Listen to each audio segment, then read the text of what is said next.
Welcome to the Old Soul, New Soul Astrology Podcast. Thomas Miller along with Robert Glasscock. And Robert, we've got a follow-up question to one of our recent episodes that we did on the synastry chart. This is from one of our favorite listeners, Emmanuel. What is the main difference between the technique of the synastry study and the composite chart study? Ooh, this is a good one because we didn't mention the composite chart. So why don't we start at the beginning on that and let's talk about what it is. Let's go all the way back. Merci beaucoup, Emmanuel. The composite chart. There are really three ways to approach synastry or comparison. You can compare the two natal charts side by side. The composite chart, which really emerged, I think, in the early 70s, is basically taking the two suns and figuring out the midpoints between the suns and going through the whole charts, doing the same with the two Venuses and the two moons and the two Mars, and figuring out the midpoints of all of those, the midpoints of the two ascendants, the midpoints of the two midheavens, and you'll construct what's called a composite chart. But that chart has nothing to do with astronomy. It's a fictional chart. There's another technique that also emerged during the early 70s by Ronald Davison, a British astrologer, called the the Davison space-time midpoint chart. And this is an astronomical horoscope. And your program will do it. You can find a module in your program, the Davison space-time midpoint chart. What it does is to calculate the midpoint between the two birth dates, the month and the years. It figures out the midpoint between the two birth dates, the two birth times, and the two birth places, the geographical coordinates. So the space-time midpoint chart, the Davison chart, is an actual astronomically correct horoscope for a date, time, and place. That's why it's called the space-time midpoint chart. So this is a chart, a real horoscope, for the combined energies of Thomas and me when we work. Now, it's a business partnership, which goes along with the seventh house in this chart, with Saturn, the business planet, and Neptune of metaphysics and astrology together in Libra of collaboration. And Saturn is exalted in Libra. It is also accidentally dignified, Saturn is, in the seventh house. It can be in any sign. But if Saturn falls in the seventh house, it is accidentally dignified because that's the natural sign for the natural house for the sign of Libra. Well, you look at this, and Thomas and I together have a grand cross, cardinal grand cross, in angles yet. So the first house is all Aries, Venus, Mercury, the Sun, and Jupiter, opposite Saturn and Neptune. And that opposition squared by another opposition, the Moon opposite Uranus and the part of fortune. And the midheaven opposite Uranus and the part of fortune.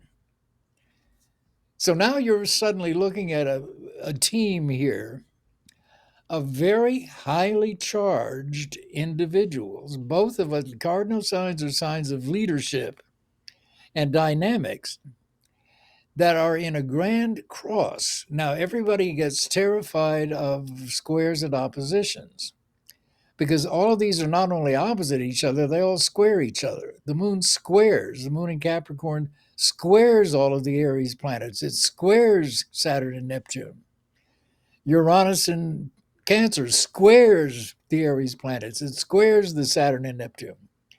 So this can be either a tremendous amount of conflict, which it really could be, conflict and competition, or it can be a very dynamic form of the same thing, that the two energies here, both of us being fairly intense people, and both of us having leadership natures, as shown in this chart, there's only room for one leader, or there is room for two leaders if they're cooperating with each other. So that whatever dynamic, you can look at this two ways. We could either be at each other's throats all the time, or we could be in dynamic conflict so that Thomas will bring up something that will trigger something in me that is maybe seemingly in conflict with him, but not, and vice versa. I'll bring it. So this turns out to be incredibly stimulating. The danger of it is with Cardinal Grand Cross like this is that we get too many things going and don't finish anything. Now, you have to look to the rest of the chart to see if that's true. Well, no, it's not, because in fact, we've got Pluto in Leo trining, and the nodes too, but Pluto and Leo trining the Aries planets and sextiling the Saturn and Neptune. And Pluto and Leo is in our fifth house. And then by the same token, we've got the midheaven in Capricorn. Oh, and then the node polarity of the nodes in Aquarius and Leo are also in favorable aspects to the seventh house and first house opposition. All right. And then the Mars, which is action, happens to be sextile the moon. So that's also favorable. And it also Mars sextiles that Uranus, which is astrology, of course. So the charts together have a lot of saving graces. And the Mars in Scorpio, its home sign, and a fixed sign, and retrograde, says that our actions together, Mars, should optimally be of a scorpionic nature, namely very deeply metaphysics and transformative. We're trying to fix each other with the retrograde there, as well as fix the world. And that sounds very high and mighty. It's not. But incidentally, and hopefully, what we are doing is showing you how to be better astrologers for yourselves, either looking at your own chart or even reading for other people or even becoming a professional at it. So you can begin to read these space-time midpoint charts like this in a wonderful way. And then you can look at real transits to these charts, this space-time midpoint chart. So we know, for example, that Saturn is getting ready to enter Aries. Right. So A for lot the of next action right here. yeah. So Yeah. it's for the next 2.5 years, it's going to be activating our, Thomas and my, first house. This is great for business as long as the two people are willing to work hard. It also says that we are beginning a whole new phase in this partnership. As Saturn ingresses into Aries, which it does in February of next year, 26, we're getting ready to embark on a whole new level of work together. Either that or we'd break up. But it's not going to be that, because we're both, hopefully, because we're both grown men. No. Well, So I mean, right here, if we honor this, both of us have Saturn in our seventh house, but that right there says that this partnership should stay together for a long time. it does. When Saturn and Neptune pass over all of this, as they eventually will, very interesting. Money, relationship, partnership, love. We love what we do. Communication. And I find it so interesting how many things in this chart. Y'all are scared of retrogrades, aren't you? Well, I mean, the one comment that Robert and I get is you guys are so good together. Well, look at that. I mean, the whole Blitz and Enchilada is retrograde. Retrograde. Our identity, who we are, how we show up, how we project out, and our expansion is getting ready to be Saturn-Neptune. I got to come up with a planet. I call mine Marsentune. We got to come up with Sattune or something here, because we're about to get Sattuned over the next, for a long time that we're going to be doing this. But to me, this whole chart, I mean, look, we're doing astrology with the part of fortune. Yes. You know, I mean, as you said, the partnership is based on this delivering solid astrological information. One of the things that we've observed as we've been breaking into YouTube here is what's a good astrology video and what's not such a good astrology video. And we're trying to bring good Saturn, Libra, creative, at least aesthetic, good-looking material to the table here. And then, here again, this as a work effort or as a business effort is something that is going to be long-standing. So, look, you've been doing this since 1965, all right? You bring Yeah. the astrology to this partnership. I came in and said, look, I've been doing production for a long time. I started doing television in 1981. You had been doing astrology for 16 years when I started doing television. And I don't forget that because it seems like a long time ago that I first anchored a newscast. But you were doing astrology for 16 years before that. And I've got to say that it's an honor and a privilege to sit under you and to work with you and to communicate to you. And yes, sometimes grapple through issues together. And yet, when we sit down and plan, I can see where that Aries comes into the chart because it's powerful. When you and I sit down and come up with ideas, it's like, wow, you know? And it's just been a wonderful ride. And that's Well, why that Grand Cross actually works the way that it does. it's very interesting because I don't think of myself as a professor emeritus or even older. I know I am, but I don't think of myself that way. And with you, because of the way that we met at Kepler College, I only knew you through those classes, and I already knew you were a good astrologer, which you are. And then when you came along and suggested these podcasts, and they've now grown into the YouTube podcasts, which are going to become even more, uh, I absolutely think of us as equals in every way. So it's very much colleague, but all of that Aries energy. And the one thing you and I have found over these last, whatever, couple of years or a little bit longer that we've been together in this partnership, there is no end to the ideas that we have. And that's very much Aries with the sun and Mercury. And what else was it in that chart? Venus, Venus. and Yeah, Jupiter. and Jupiter. And the other thing I love about all the retrogrades, with retrogrades, any reword, repair, revitalize, revisit, reincarnation. So one of the retrograde indicators in a natal chart is you've been there. This is a reincarnational life for that archetype, whatever it is. Well, you and I, we've got the Mercury archetype is retrograde. We've got what else? The Pluto retrograde archetype, Neptune retrograde, Saturn retrograde, Mars retrograde. I'm sure we have done this in the past Do together you think? at some point. I Yeah. see it. Yeah, I'm pretty sure. So back to Emmanuel's question, she was asking the difference between the two. So in our previous episode, we basically put two natal charts on top of each other and we took a look at the characteristics there.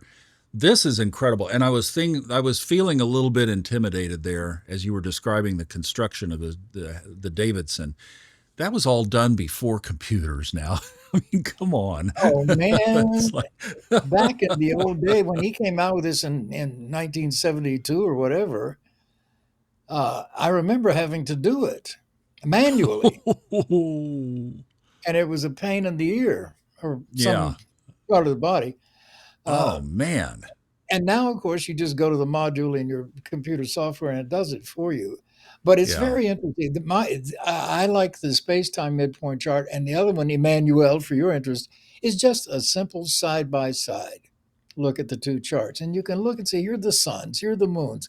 The moon sign, believe this or not, the moon rules habits. It's the unconscious you.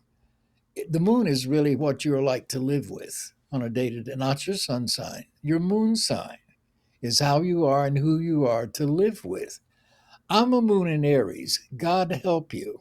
So this is one reason I'm single today.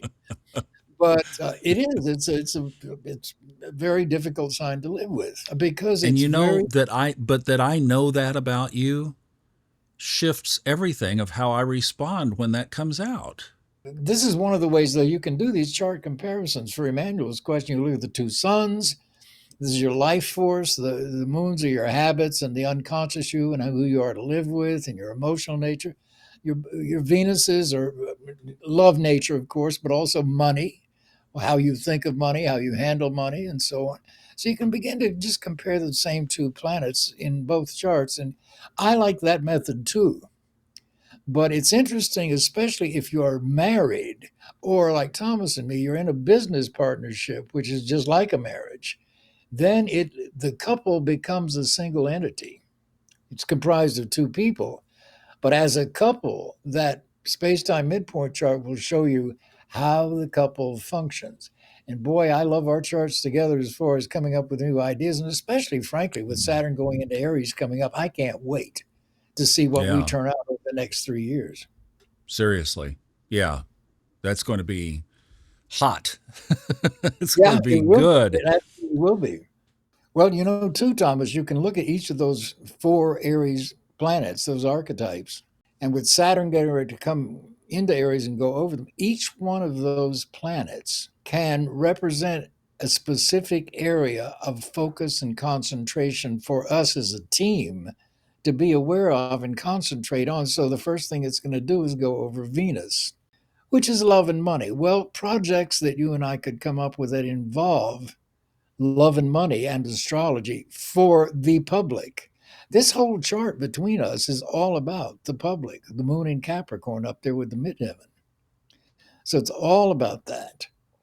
So one of the projects we could come up with has to do with Venus in Aries and astrology. Another one is Mercury in Aries and retrograde. Those are the books and the communications and media and so on.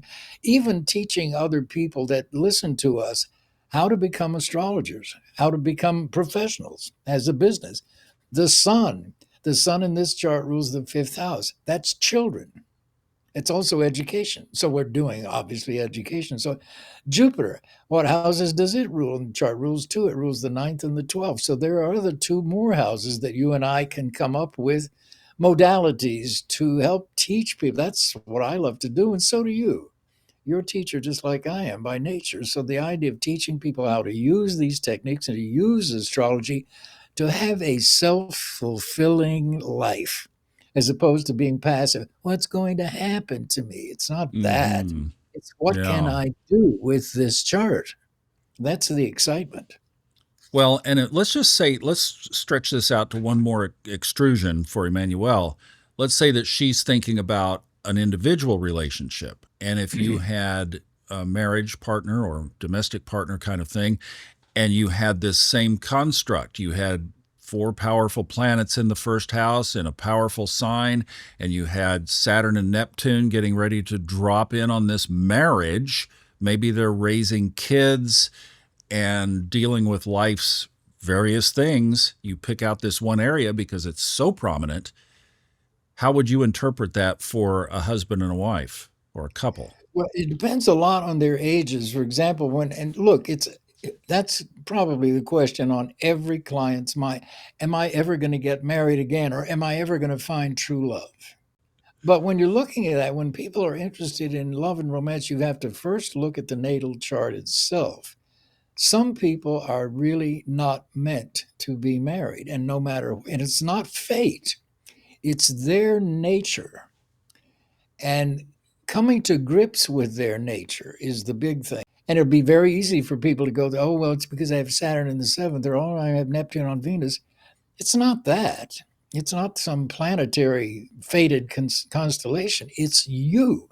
And that makes sense. Who the hell wants to live alone when they're 20? So it's the same as you get older. And then you have the question, well, you want to look at the 7th house of marriage and also the 5th house of love and see what signs are on those cusp and what planets rule the 5th and what planets rule the 7th. And then go to your solar arcs, converse solar arcs and forward solar arcs, and see where those 2 solar arc planets, the ruler of the 5th and the ruler of the 7th, where they're aspecting and what aspects are coming up, because solar arc planets move basically 1 degree per year. So you can get fairly specific. Well, Emmanuel, I hope that this sheds a lot more light on the great question that you asked. And in looking at things for your own chart, your own life, and your own partnerships, I hope that that helps. And for all of you, thank you so much for listening and watching. We'll see you on the next Old Soul, New Soul Astrology podcast with the man, Robert Glasscock.